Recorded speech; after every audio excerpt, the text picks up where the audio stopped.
Delhi NCR एक ऐसा reason जो हर साल एक ही समस्या के साए में डूब जाता है और वो है एयर पोल्यूशन।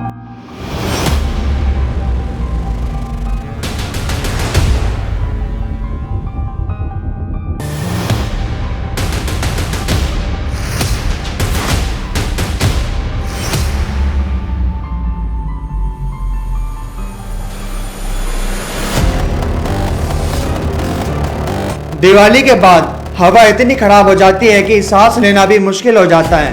आपको याद होगा दिवाली के एक दो दिन बाद न्यूज़ हेडलाइन बन जाती है AQI नंबर से स्कूल बंद हो जाते हैं और लोग बिना मास्क पहने घर से नहीं निकल पाते।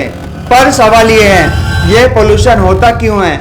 एयर क्वालिटी इंडेक्स एक्चुअली होता क्या है और क्या हम इससे बच सकते हैं? आज हम बात करेंगे पूरी डिटेल में दिल्ली NCR के पोल्यूशन क्राइसिस के बारे में, साइंस के साथ, सॉल्यूशन के साथ और पूरी सच्चाई के साथ। सबसे पहले समझते हैं AQI यानी एयर क्वालिटी इंडेक्स आखिर होता क्या है। सिंपल शब्दों में AQI एक नंबर है जो बताता है कि हवा कितनी साफ और कितनी पोल्यूटेड है। ये इंडेक्स मेजर करता है हवा में मौजूद हार्मफुल पार्टिकल्स और गैसेस को। AQI मेनली 6 पोल्यूटेंट्स को मेजर करता है, जिसमें से पहला है PM 2.5। ये सबसे डेंजरस पार्टिकल्स हैं जिसका साइज 2.5 माइक्रोन्स होता है। ये हमारे लंग्स में पहुंच जाता है और हमारे ब्लड स्ट्रीम में घुस सकता है। दूसरा है PM 10।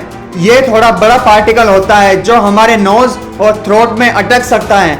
और फिर है nitrogen dioxide, sulphur dioxide, carbon monoxide और लास्ट ओजोन। अब AQI के लेवल्स को समझ लेते हैं। 0 से 50 तक गुड माना जाता है, 50 से 101 तक सेटिस्फैक्ट्री, 101 से 200 तक मॉडरेट माना जाता है, 201 से 300 तक पुअर माना जाता है और 301 से 400 तक वेरी पुअर माना जाता है और लास्ट 401 से 500 प्लस तक सीवियर माना जाता है। और दिवाली के बाद दिल्ली NCR का AQI आमतौर पर 400 से 600 तक पहुंच जाता है, मतलब हवा लिटरली पॉइजनस हो जाती है। अब बात करते हैं ये पोल्यूशन दिवाली के बाद इतना ज्यादा क्यों बढ़ जाता है। इसके पीछे कई इंटरकनेक्टेड रीजन हैं। सबसे पहला है फायर क्रैकर्स। दिवाली के दौरान कई सारे लोग फायर क्रैकर्स जलाते हैं, जिसमें से हैं पटाखा, चक्री, रॉकेट और कई सारे बम। इन सबसे रिलीज होती है nitrogen oxide, sulphur dioxide, carbon monoxide और कई सारे हैवी मेटल जैसे बेरियम, लेड और कैडमियम। ये केमिकल्स हवा में मिलकर क्रिएट करते हैं एक टॉक्सिक मिक्सचर। दूसरा है क्रॉप बर्निंग। अक्टूबर नवंबर के महीने में पंजाब और हरियाणा के किसान अपने फील्ड में पैडी स्ट्रॉ जलाते हैं, जिसे कहते हैं स्टबल बर्निंग। जब ये स्मोक विंड के थ्रू दिल्ली NCR में आता है तो ये पोल्यूशन को डबल कर देता है। तीसरा है वेदर कंडीशन। इस दौरान नॉर्थ इंडिया में हवा का फ्लो बहुत स्लो हो जाता है और टेम्परेचर नीचे गिर जाता है। इससे हवा स्टैग्नेंट हो जाती है, मतलब पोल्यूशन पूरी तरीके से विंड से चिपक जाता है और ऊपर नहीं उठता। चौथा है व्हीकल एमिशन। दिल्ली NCR में डेली 1 करोड़ से ज्यादा व्हीकल चलते हैं। डीजल इंजन, पुरानी गाड़ी और ट्रैफिक जाम से कंटिन्यूअसली PM 2.5 और NO2 रिलीज होती है। पांचवा है construction dust. Infrastructure project, road digging और कंस्ट्रक्शन से जो डस्ट निकलती है वो हवा के पार्टिकल्स को और गंदा कर देती है। और लास्ट इंडस्ट्रियल एमिशन। दिल्ली के आसपास के इलाकों में जैसे गाजियाबाद, फरीदाबाद, बहादुरगढ़ और भिवानी में फैक्ट्रीज में लगातार पोल्यूशन को एमिट करती हैं। तो दिवाली के टाइम जब क्रैकर और क्रॉप बर्निंग दोनों साथ होती है, वेदर पूरा शांत होता है और व्हीकल फुल लोड चलते हैं। ये परफेक्ट डेडली कॉम्बिनेशन बन जाता है। अब सवाल ये है, ये कितना सीरियस है? क्या ये कुछ दिनों का इशू है? रियलिटी तो ये है कि दिल्ली NCR का पोल्यूशन एक साइलेंट किलर है।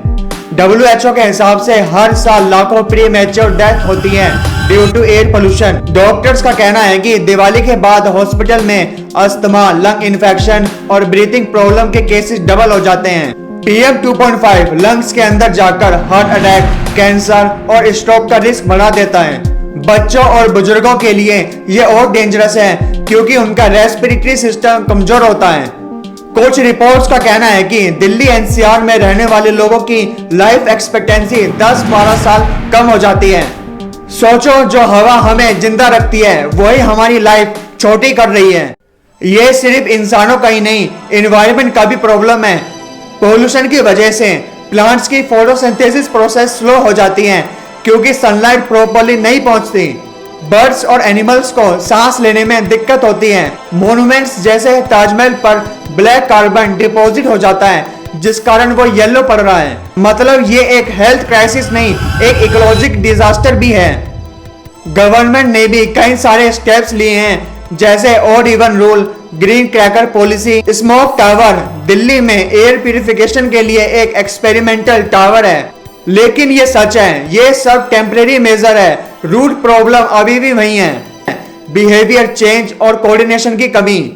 अब बात करते हैं सॉल्यूशन की, जिससे हम वाकई में हवा को साफ कर सकते हैं। पहला है क्रॉप बर्निंग अल्टरनेटिव्स। फार्मर्स को स्टबल बर्निंग करने के बजाय मशीन जैसे हैप्पी सीडर और बायो डिकम्पोजर के लिए इंसेंटिवाइज करना चाहिए। दूसरा है क्लीन एनर्जी ट्रांजिशन। इंडस्ट्रीज और व्हीकल्स को इलेक्ट्रिक और सीएनजी बेस्ड सिस्टम पर शिफ्ट होना चाहिए। ग्रीन इंफ्रास्ट्रक्चर, हर सिटी को अपना ग्रीन कवर डबल करना होगा क्योंकि ट्रीज नेचुरल एयर फिल्टर होते हैं। लोगों को समझाना होगा फायरवर्क्स, ओपन वेस्ट बर्निंग और आइडलिंग व्हीकल्स पोल्यूशन को बढ़ाते हैं। चेंज तभी आएगा जब हर इंसान अपनी रिस्पॉन्सिबिलिटी समझेगा। और लास्ट, दिल्ली इसमें अकेला कुछ नहीं कर सकता। इसमें यूपी, हरियाणा, पंजाब सबको मिलकर पोल्यूशन कंट्रोल करना होगा। दिवाली एक लाइट का फेस्टिवल है, पर उस लाइट के चक्कर में हम हर साल अपनी हवा अंधेरी कर रहे हैं। यह आयरनी नहीं है तो क्या है? सोचो, जो बच्चे अपनी पहली सांस लेते हैं वो हवा पोल्यूटेड होती है। ये फ्यूचर उनका है, पर गलती हमारी। अगर हम अभी नहीं संभले तो हर साल हम दिवाली के बाद एक ही चीज सेलिब्रेट करेंगे, स्मोक और साइलेंस। पर अगर हम छोटी छोटी चीजें बदलें जैसे ग्रीन क्रैकर्स, लेस व्हीकल्स और ज्यादा से ज्यादा ट्रीज, तो दिल्ली एक दिन फिर से एक ताजी हवा में सांस ले सकती है। तो दोस्तों, ये था एक डिटेल दिल्ली एनसीआर का एयर पोल्यूशन क्राइसिस। AQI से लेकर कॉजेस, इम्पैक्ट और सोल्यूशन तक। आपको क्या लगता है, सबसे पहला क्या कदम होना चाहिए इस प्रॉब्लम को सॉल्व करने के लिए? कमेंट करके जरूर बताना। अगर आपको वीडियो इंफॉर्मेटिव लगे तो चैनल को लाइक, शेयर और सब्सक्राइब जरूर करना। जय हिंद।